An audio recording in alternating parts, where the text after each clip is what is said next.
नमस्कार, मैं डॉक्टर नीलिमा आनंद हूँ। मैं साकेत मेरठ में मेरा आनंद डेंटल क्लिनिक है और मैं एक ऑर्थोडोंटिस्ट हूँ and I am dealing with braces. मैं आज आपको ओरल हाइजीन के बारे में बताना चाहूँगी, कुछ टिप्स देना चाहूँगी और उसके क्या फ़ायदे हैं उसके बारे में बताना चाहूँगी। सबसे पहला पॉइंट ये है ब्रशिंग। सबसे इम्पॉर्टेंट रोल है ब्रशिंग का। ब्रशिंग किस तरह से की जाए, कितनी बार करी जाए। तो ब्रशिंग आपको सुबह और रात दोनों टाइम, चाहे बच्चे हों चाहे बड़े हों, उनको करना ज़रूरी है। और रात में ब्रश करने के बाद कुछ ना खाएं पिए।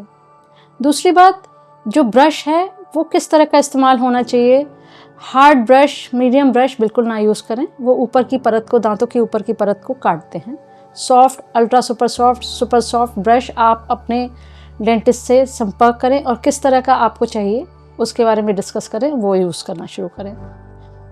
तीसरी बात, ब्रशिंग करने का तरीका जो आपके दांतों के हिसाब से किस तरह से होना चाहिए, जिससे कि दांतों की सारी सरफेसेस, ऊपर नीचे अंदर, सब तरह की सरफेसेस जो है साफ़ हों, वो हमारे को सीखना चाहिए।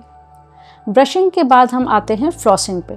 फ्लॉस जो है एक तरह का धागा होता है जो दो दांतों के बीच की सरफेस को साफ़ करता है। इसमें भी कई तरह के फ्लॉस आते हैं, फ्लॉसिंग करना ज़रूरी है।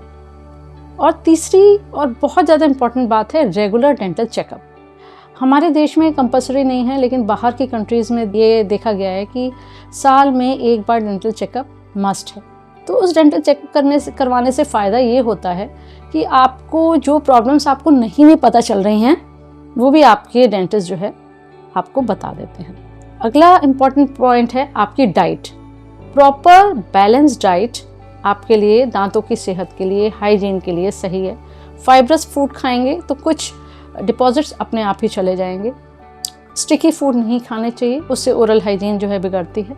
बहुत ज़्यादा बेवरेजेस नहीं लेने चाहिए, उससे आपकी ओरल हाइजीन बिगड़ती है। और इस सब के साथ साथ पानी का सही इस्तेमाल, प्रॉपर इस्तेमाल आपको करना चाहिए। और एक बहुत important topic oral hygiene maintain करने के लिए है स्मोकिंग। हैवी स्मोकर्स में आपने देखा होगा कि दांतों में स्ट्रेन्स पड़ जाते हैं। तब टोबैको च्यूइंग, पान च्यूइंग, इन सबसे ओरल हाइजीन जो है वो बिगड़ती जाती है। एक तो इनसे स्ट्रेन्स पड़ते हैं, और टोबैको और जो पान च्यूअर्स होते हैं उनको दांतों के कई रोग होते तो हैं उनके मुंह में, लेकिन उनका पता नहीं चलता। तो और वो दिखाने भी नहीं जाते डर की वजह से कि कहीं डेंटिस्ट के पास जाएं और वो हमारे को रोकने के लिए कह दें। तो ये भी एक इल इफेक्ट होता है। तो इन 4-5 चीज़ों जो मैंने आपको बताए, फैक्टर्स बताए, वो ओरल हाइजीन में उनका महत्व है। अब ओरल हाइजीन मेंटेन करने के फ़ायदे क्या हैं? सबसे पहले तो आपके मुंह की, दांतों के आसपास की हड्डी की, गम्स की सेहत, टंग की सेहत, जो सॉफ्ट टिश्यू है हमारा उसकी सेहत, इन सब के लिए ओरल हाइजीन ज़रूरी है। आपने किसी भी ऐसे आदमी को बहुत मुस्कुराते हुए नहीं देखा होगा जिसके दांत काफ़ी गंदे हैं। तो इसलिए ओरल हाइजीन जो है उससे आपकी स्माइल इम्प्रूव होती है। ना केवल स्माइल, आपकी जो जनरल हेल्थ है उस पर भी अच्छी ओरल हाइजीन का फ़र्क पड़ता है। अगर मुंह में बैक्टीरियाज हैं, इन्फेक्शन हैं, तो ये हमारे शुगर का लेवल हाई कर देते हैं, या हमारे इससे दिल की सेहत पे भी फ़र्क पड़ता है।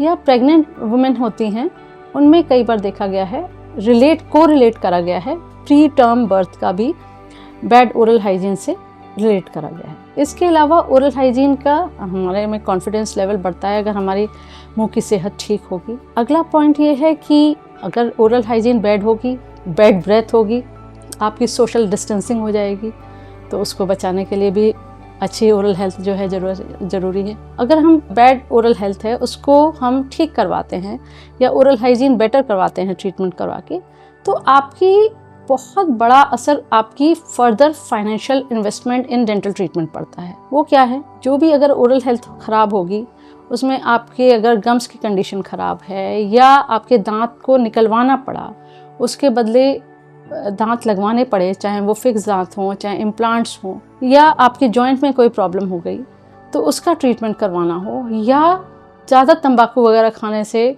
ख़राब बीमारियाँ जैसे कैंसर वगैरह हो जाएं, तो उसके लिए बहुत ज़्यादा पैसे भी आपके ट्रीटमेंट में लगते हैं। तो इन सब चीज़ों का असर हमारे फाइनेंशियल इन्वेस्टमेंट पर पड़ता है। तो अच्छी अगर ओरल हाइजीन होगी और हम लोग उसके लिए प्रयास करेंगे डेंटिस्ट के पास रेगुलर विजिट करवाने के, तो वो हमारे इन सब फैक्टर्स को, जो खराब चीज़ें हैं, उसे बचाएगी और हमारे को एक बेटर हेल्थ, ना केवल ओरल हेल्थ बल्कि जनरल हेल्थ को भी हमारे उसके बेटरमेंट के लिए अच्छी रहेगी। तो आनंद डेंटल क्लिनिक में आपको कभी भी इस बारे में और कोई सूचना चाहिए हो, विस्तृत में सूचना चाहिए हो, तो आप पर्सनल लेवल पे हमारे पास साकेत मेरठ में आ सकते हैं या हमारी वेबसाइट ananddentalclinic.com पे विजिट कर सकते हैं। Thank you.